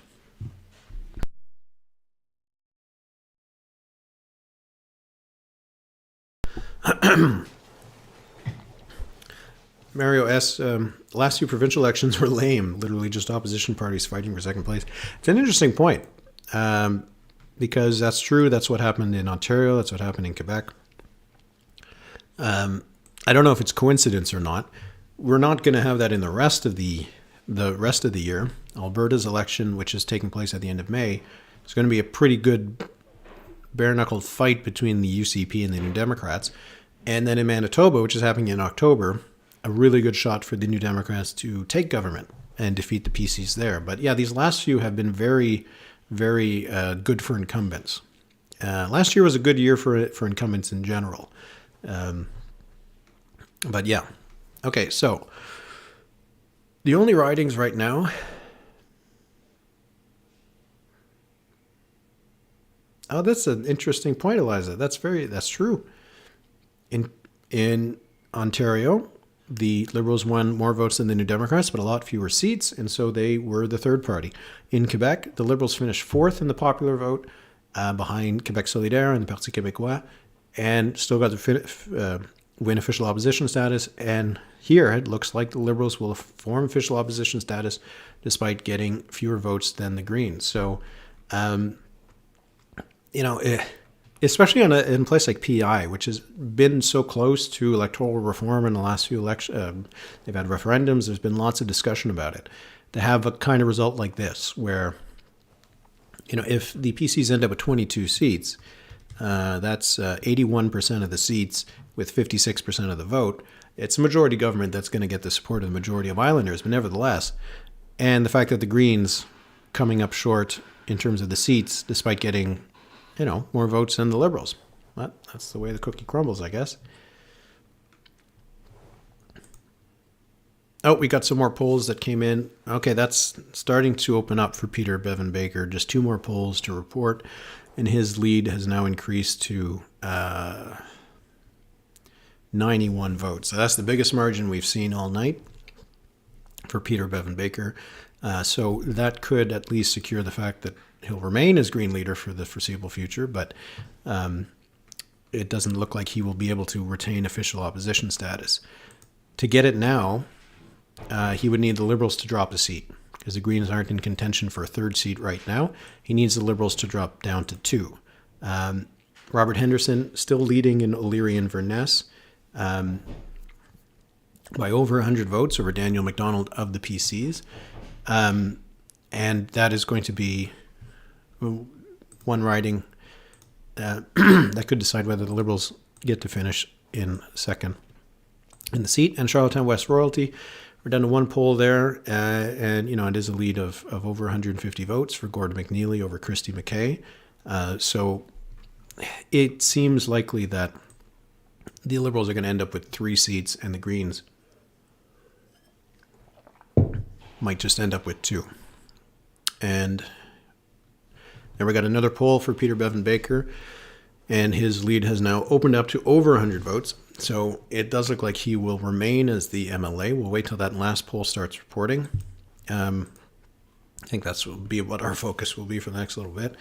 And he's been the MLA there since 2015. He won his seat in 2015, and he was the only Green in the legislature. And he was able to turn that into 8 seats in the next election, winning 31% of the vote. Better than any Green Party has ever done anywhere else in the country.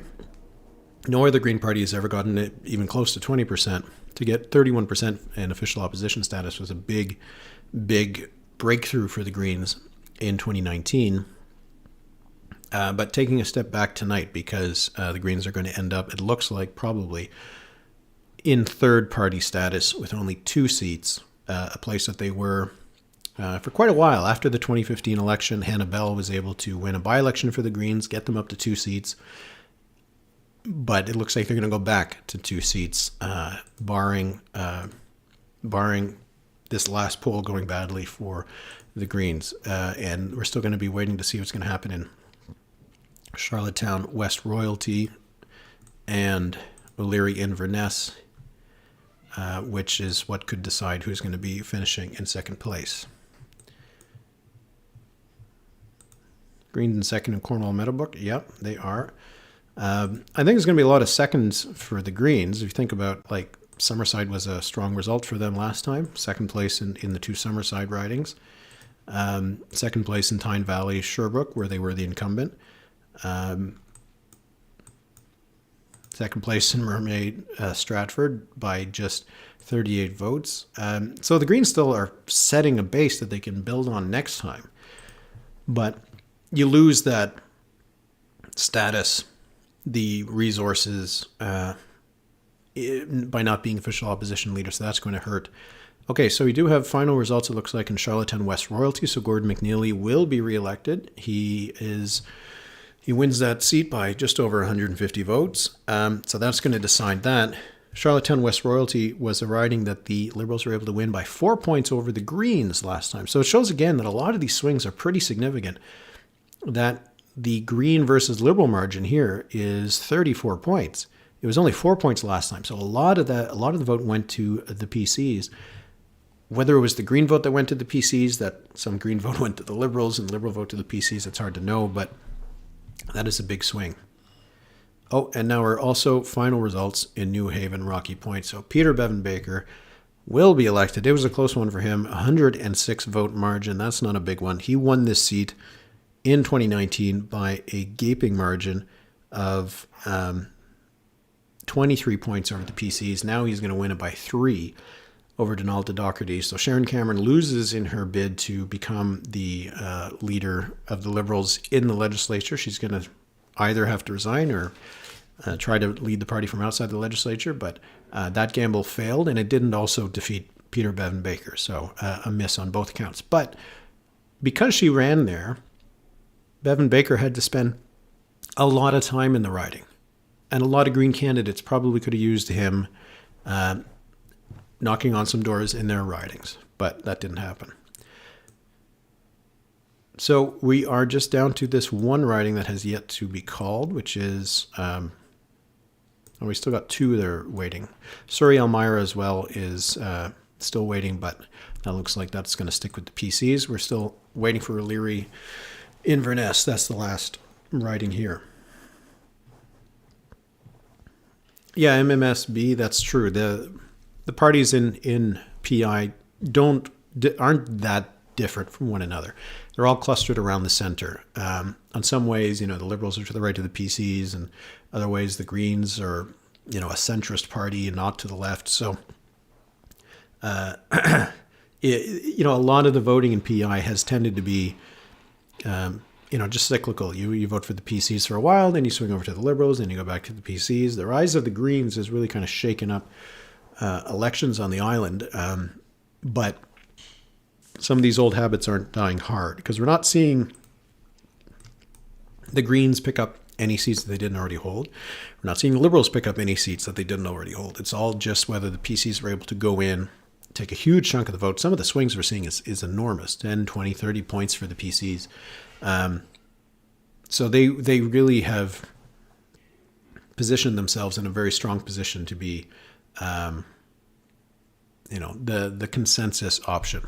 And when you look at their share of the vote, 55.9%, that is a big result. That's the kind of result you see for the United Conservatives in Alberta or the Saskatchewan Party. You don't often see those kinds of things across Canada. You do see them more often in PEI. But we haven't had a party that got over 50% of the vote since 2011. Because the last 2 campaigns, with the rise of the Greens and also the NDP, did pretty well in 2015. The vote has been split more. So I think we're just going to wait to see what's going to happen in O'Leary Inverness. That'll decide if the Liberals will get that official opposition status, because if they do not win this riding and they end up with 2 seats tied with the Greens, I think that convention and precedent will probably give the official opposition to the Green Party. So it's all going to come down to this riding here, O'Leary Inverness. This was a seat that the Liberals were able to hold last time by 8 points over the NDP. And you see that the margin between Robert Henderson and Dr. Herb Dickinson is still 7 points, so it's about the same. But the big difference is that the PCs have been able to move into third place. It doesn't look likely that the NDP is going to get to win this seat, the only seat they've ever won in all of their history, and they did it in 1996.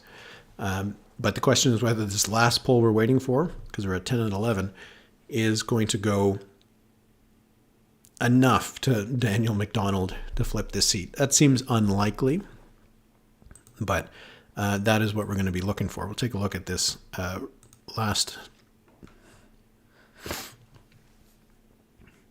So in order to win this seat, he has to have about 100 vote margin, at least 100 vote margin over the Liberals, and we just don't see that in any of the other districts, in any of the other polling districts, I should say. So it seems extremely unlikely that Daniel McDonald is going to get a 100+ vote margin in this district, particularly when the other ones nearby seem to have gone to the Liberals.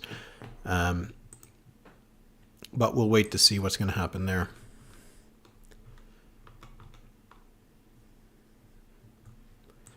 take a look at all of the results so far. So we got 21.5% for the Greens, finishing ahead of the Liberals on the popular vote, who have 17.1%. The NDP with 4.6%. Not a bad result for them. They're usually only at the 3% mark, except for that 2015 election, so that's a bit of an increase. The Island Party had 11 candidates. They got 0.6% of the vote, and independents combined for only 0.3%. A question of what official opposition do you think the PCs would prefer? I don't know. That's an interesting question. I think they would prefer to be the Greens, because I think that the PCs probably believe, and they're probably accurate, that when the cycle comes, calling for them, that it'll be natural to go over to the Liberals. And so the Green might be, a different kind of option for voters. So if the PCs are keeping the Greens and the Liberals fighting each other, then that's probably good for them. That would be my guess. But it's hard to know. That I would think that, if the Greens were in a position where they were vying for government, Peter Bevan-Baker would be a compelling leader. Whereas the Liberals right now, we don't know who their leader is going to be in the future. If it'll be Sharon Cameron, if it'll be someone else. But yeah, that's going to be a question going forward.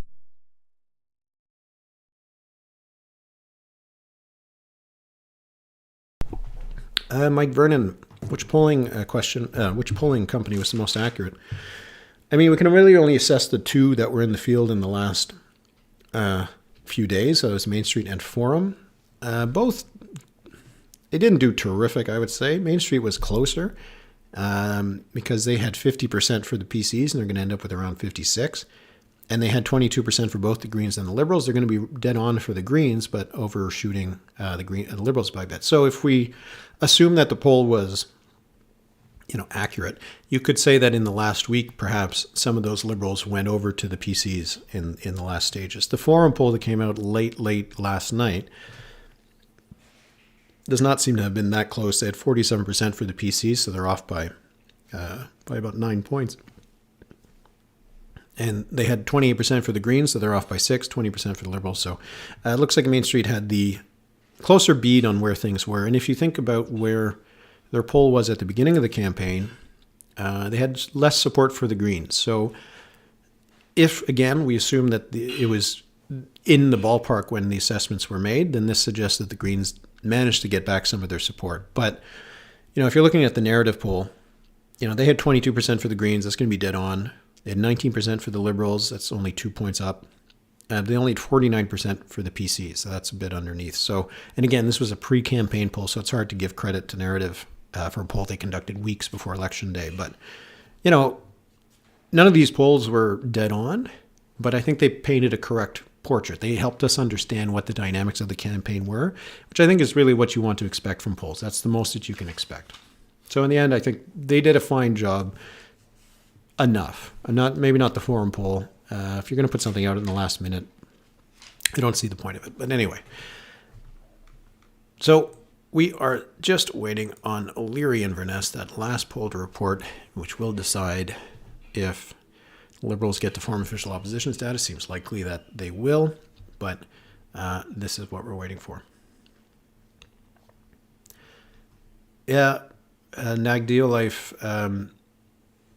If the Liberals form the official opposition, which is what we're expecting at this point, they'll have to name an interim leader. Well, let's game this out. If Sharon Cameron stays on as leader, she's not going to be the official opposition because you need to lead the official opposition in the legislature. She could remain as leader of the party and would have to name someone to be the leader of the official opposition in the legislature. If she resigns, then the interim leader would almost certainly be one of the 3 MLAs, and one of them would then become the official opposition leader. Well, that's an interesting point. Eliza says that the Liberals only came in second in 3 ridings. Yeah, that'll be something to look at when the results are all in. It's true. The Greens do seem to have finished second in a lot of places, and they finished second in the vote. So this is kind of what you'd expect. There's a 4-point gap between the Greens and the Liberals in terms of their total support. So, there's some reasons for the Greens to look at these results and not be overly depressed. I mean, overall, this is a bad result for them. Losing official opposition status is a big blow. Getting their leader elected and only one other MLA after rising so, meteorically in 2019 is a big blow for them. But they are retaining a base of support in parts of the province that they can build on for the next time. So that is still a decent result for them in that sense. It's still a bad result, but it could have been a lot worse. For the Liberals, you're looking at incumbents being reelected. So was that the Liberals or was it the local candidates? Probably a lot the local candidates, because the Liberal Party dropped quite a bit in a lot of these, the other parts of the province. Charlottetown used to be a place of strength for them. But you look at this, 12% in Victoria Park, 18% in Brighton, 20% in Belvedere, 18% in Winslow, 13% in Hillsborough Park. The only place that they've done pretty well is the place where they had an incumbent, Gordon McNeely. So, that is not a good result for the Liberals in that sense. They're surviving, but it's almost by default. Evangeline Miscouche is the one riding that they lost, where they were the incumbent, and Gilles Arsenault won that really handily. This is the only Francophone riding in the province, so...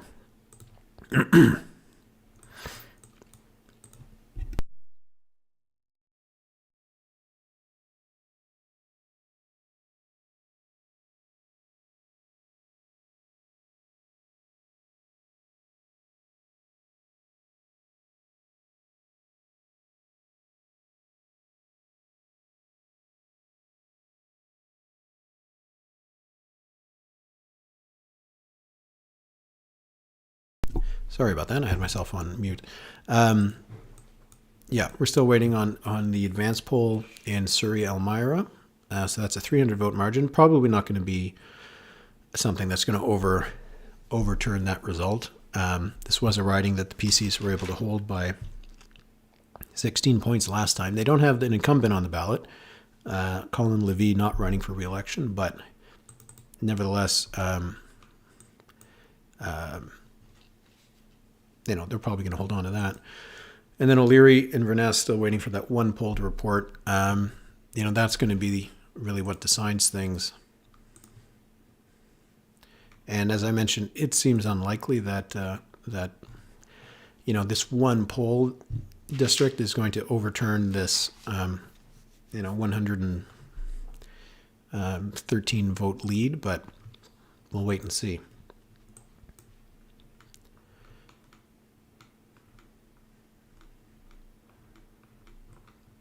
So we got cabinet ministers across the board, all reelected. Not a surprise. PCs didn't lose a single seat.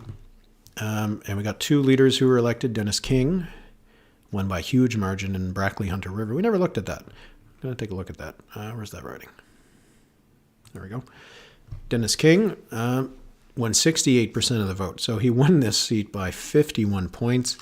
In the last election, when he first came to office, he won it by 13 points over the Liberals.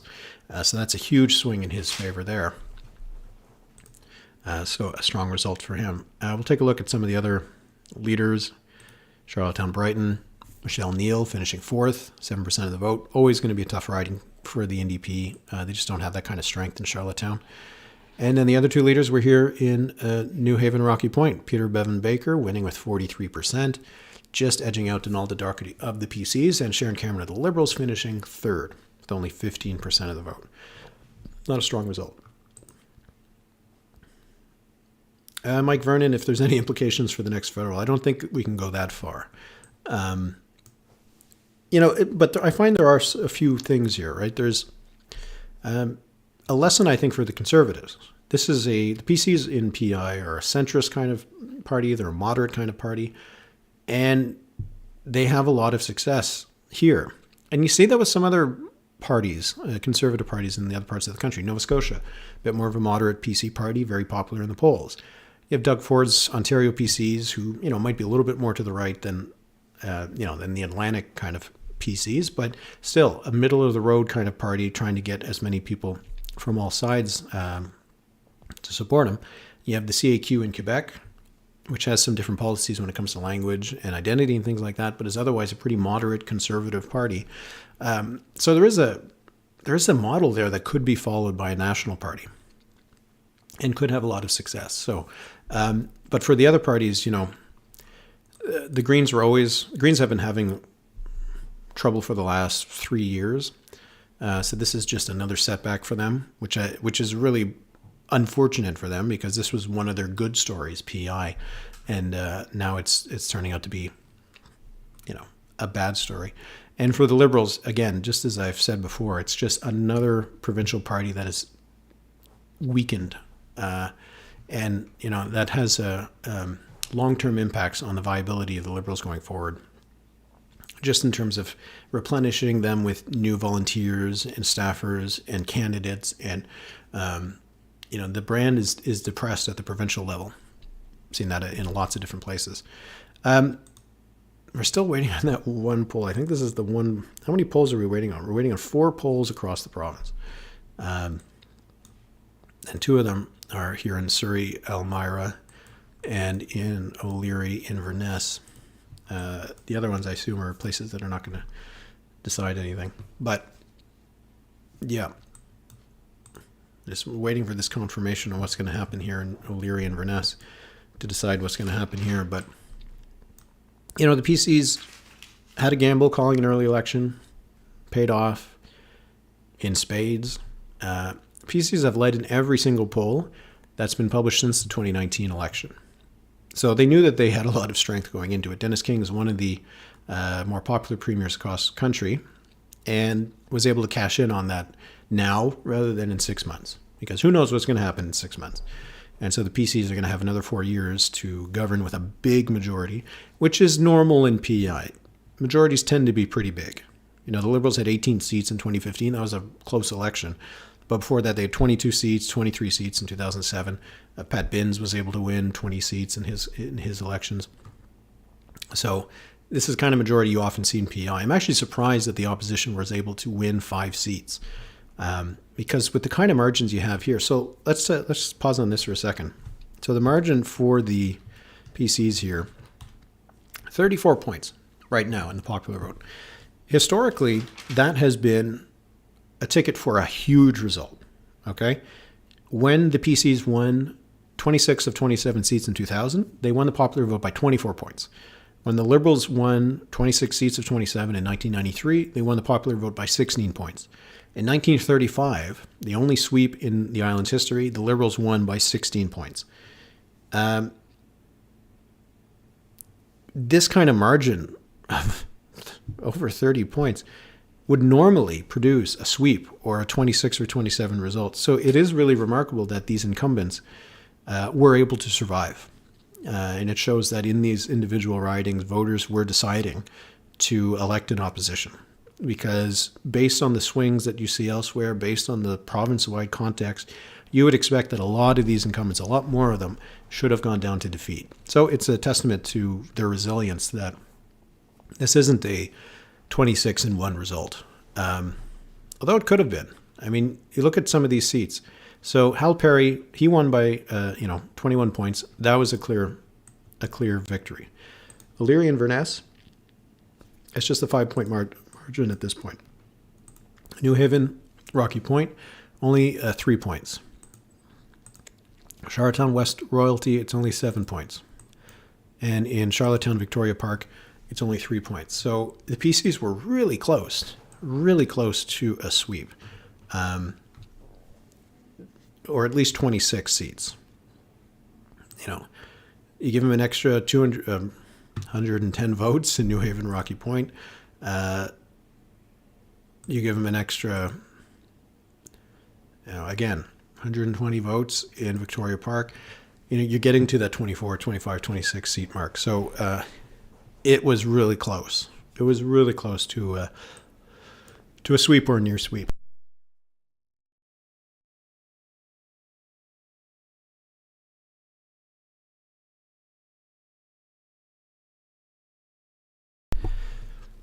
I really hope we get this last poll in O'Leary and Inverness soon, because my voice is starting to conk out.